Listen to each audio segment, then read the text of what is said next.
দলে টিকে থাকতে হলে খেলতে হবে ঘরোয়া লিগগুলো। বিরাট কোহলি এবং রোহিত শর্মাকে এমন শর্ত বেঁধে দিয়েছিল board of control for cricket in India.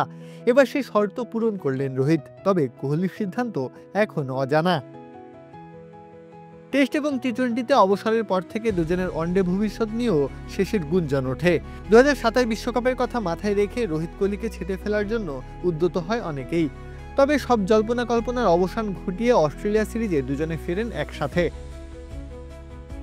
শেষ হওয়া 3 ম্যাচের সিরিজে 2-1 ব্যবধানে হারের পরই নড়ে চড়ে বসেছে বিসিসিআই। সেই সিরিজে যদিও রোহিত শর্মা ছিলেন দারুণ ছন্দে, ব্যাটে ছিল পরিচিত আগ্রাসন, ঝলসে উঠেছিলেন হিটম্যান রূপে। অন্যদিকে প্রথম 2 ম্যাচে রানের খাতা খুলতে না পারলেও শেষটাতে কোহলি ফিরেছিলেন নিজের স্বরূপে। তবে ধারাবাহিকতা ধরে রাখতে চাইলে বেশি বেশি ম্যাচ খেলা জরুরি। আর যেহেতু কেবল ওয়ানডেতেই তারা খেলছেন, তাই আন্তর্জাতিক ম্যাচের জন্য অপেক্ষা করতে হচ্ছে দীর্ঘদিন। আর খেলার মধ্যে না থাকাটা ধারাবাহিকতার ওপর প্রভাব ফেলতে পারে। তাই তো বোর্ড থেকে নির্দেশ দেওয়া হয়েছে ঘরোয়া ক্রিকেটে তাদের উপস্থিতি বাধ্যতামূলক।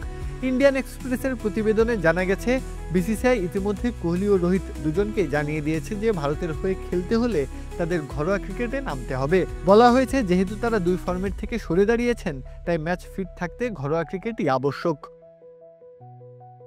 এই নির্দেশনার পর রোহিত শর্মা দ্রুত পদক্ষেপ নিয়েছেন। তিনি মুম্বাই ক্রিকেট অ্যাসোসিয়েশনকে জানিয়েছেন তিনি আসন্ন বিজয় হাজারে ট্রফিতে অংশ নিতে প্রস্তুত। এমনকি চাইলে সৈয়দ মুস্তাক আলীর টি-20তেও খেলবেন তিনি। অন্যদিকে বিরাট কোহলির ঘরোয়া ম্যাচে অংশগ্রহণ নিয়ে এখনো কোনো চূড়ান্ত সিদ্ধান্ত পাওয়া যায়নি। বোর্ডের পক্ষ থেকে তার অবস্থান নিয়ে কোনো স্পষ্ট বার্তা মেলেনি। প্রত্যাহার কাব্য, খেলা ৭১।